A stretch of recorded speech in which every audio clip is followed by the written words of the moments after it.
Zaka, naomba uniambie, kuna msemo mmoja ambao waga unasema mara kadhaa kwamba Azam ikicheza na Yanga inakaza, lakini ikicheza na Simba huwa inalegeza kidogo.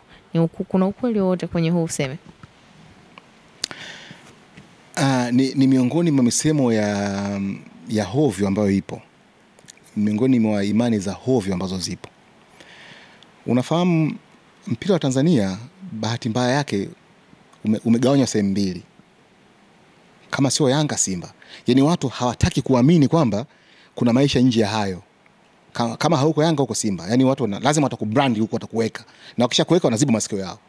Kwa hata useme nini hawakusikilizi tena. Wewe umeshakuweka huko, wamekuacha huko. Wao wameendelea na maisha yao mengine. So imekuwa bahati mbaya kwa Azam imewekwa kwenye kapu hilo. Lakini ukirejea uwanjani ni tofauti kabisa na hivyo. Tofauti kabisa. Azam ilipanda daraja na kuanza kucheza ligi kuu msimu wa 2008 2009 ndio msimu wake wa kwanza. Baina ya Simba na Yanga, timu ya kwanza kucheza nayo ilikuwa ni Simba. Simba kafa 2-0. Timu ya kwanza kukutana nayo ilikuwa ni Simba. Kafungwa hizi 2-0. Mechi ya Yanga Azam ikapoteza. Unafahamu? Huo ni raundi ya kwanza. Azam mechi na Yanga Azam ilifungwa 3 na Yanga 3-0. Ikaja raundi ya pili ya ligi msimu wa kwanza. Kwa sababu mechi ya kwanza ilikuwa na Simba, kuona mechi ya pili ya marudiano, yani itaanza na Simba tena vile vile. Azam ikicheza na Simba. Mechi ikafanyika. Ile mechi ikanyesha mvua kubwa sana, ikavunjika ile mechi, ikavunjwa. Ikabidi irudiwe siku inayofuata. Ikarudiwa ile mechi.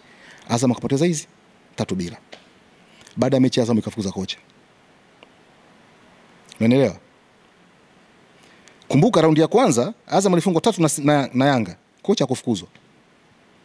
Lakini afungwa na Simba kafukuzwa kocha. Unaelewa?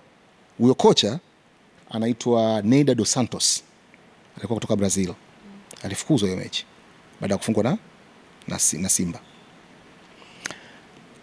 Raundi ya pili mechi na Yanga Azam ikashinda 3-2. Huo msimu wa kwanza. Msimu wa pili 2009 2010 ule msimu Azam ulifungwa mechi zote 2 na Simba. Zote 2 ilifungwa. Na sio Azam tu. Timu zote zilifungwa na Simba. Timu ambazo zilifungwa na Simba zilikuwa hizi. Kagera Sugar alitoa sare na Simba mechi moja akafungwa. Na JKT Ruvu, hawa JKT Tanzania sasa hivi wanaitwa. Na wenyewe walitoa sare na Simba. Lakini Simba ukiacha hawa wawili, timu zingine zote zilifungwa nyumbani na ugenini na Simba. Kwa Azam kufungwa na Simba ule msimu haukuwa tatizo. Yaani ilikuwa sio, yani huwezi kusema kwamba kamwachia mbona kafungwa mechi zote 2, kwa sababu hata wengine walifungwa.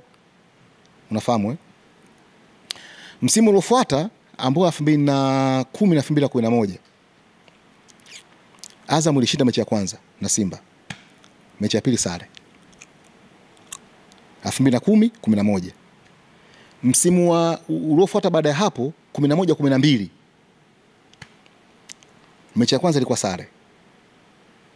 Mechi ya pili Azam ilipoteza. Msimu wa 12 13. Mechi ya kwanza Azam ilipoteza. Baada ya kupoteza Azam ikafukuza kocha na ikasimamisha wachezaji 4. Na hawa wachezaji walisimamishwa miezi 6 kwa sababu ya kufungwa na Simba. Unaelewa? Makocha ngapi wameshafukuzwa hao? 2. Na wachezaji wangapi wamesimamishwa? 4. Alafu unasema hii timu inaachia. Inaingia kwenye akili. Yaani kwamba timu hii timu ikicheza na Simba inalegeza. Alafu inafuza makocha kwa sababu ya Simba. Inasimamisha wachezaji kwa ajili ya Simba. Inaingia akilini? Inaingia akilini hata kidogo. Ni maneno tu wanazungumza watu. Na hata ukiangalia mechi zenyewe zinapochezwa, mechi za Yanga na mimi nikwambie mechi za Yanga na Azam, kama mtu anakaa pembeni anaziangalia, kuna mechi nyingi sana zimechezwa kirafiki kuliko kiushindani.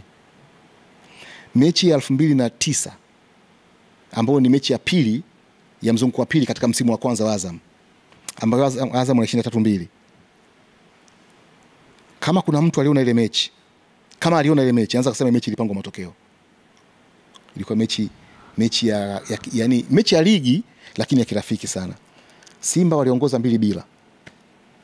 Yanga waliongoza 2-0 kwanza. Azam ikarudisha alafu ikapata goli la ushindi. Kwa hiyo ikashinda 3-2 ile mechi. Lakini kwa mechi nyepesi sana. Mechi ambayo kwa mtu aliyefahamu Yanga ya wakati ule na ilivyocheza mechi zingine, ilivyocheza ile mechi ilikuwa tofauti. Kuna mechi nyingine ya 2015 Azam walishinda 2-1.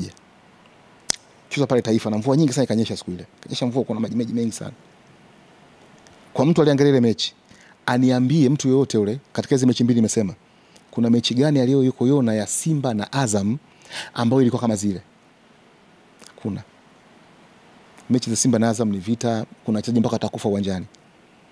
Kuna mechi ilichezwa Simba na Azam, mchezaji akatangazwa, yani mechi imeisha pale, watu wanaamini huyo mchezaji kafa kwa madhambi aliyofanywa na Azam. Ule mechi mchezaji wa Simba ilikuwa ni vita, ilikuwa sio mechi ya mpira, na mechi zake nyingi zimekuwa za hivyo. Lakini watu hao ni watu wameamua tu kusema wamefunga masikio yao, wanaendelea na maisha yao.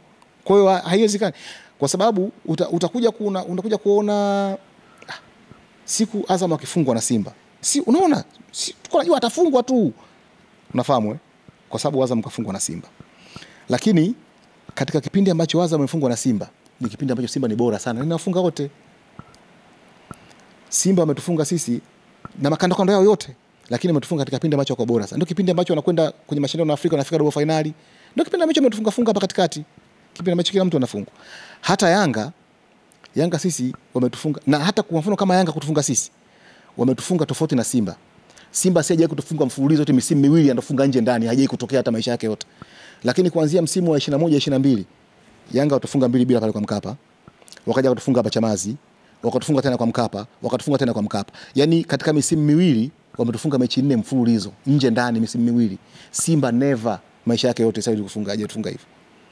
Lakini ingetokea hiyo sasa ndo wametufunga Simba hivyo, ungesikia Simba hapa hajawahi kutufunga Chamazi. Yanga hapa kasika mara 3 hapa. Kaja anatufunga mara 3 hapa katufunga. Simba hajawahi kutufunga. Na Simba akija hapa akichomoka, makosa ya kibinadamu. Nakwambia wallahi. Inatoka sare lakini makosa ya kibinadamu. Lakini mechi ambayo walikuwa wanakufa. Lakini watu haiwahusu hiyo, wameshafunga masikio yao, wanaendelea maisha yao. Sasa unaachana nao. Hakuna haja kuhangaika nao. Hao ni watu ambao wameshaamua, unaachana nao.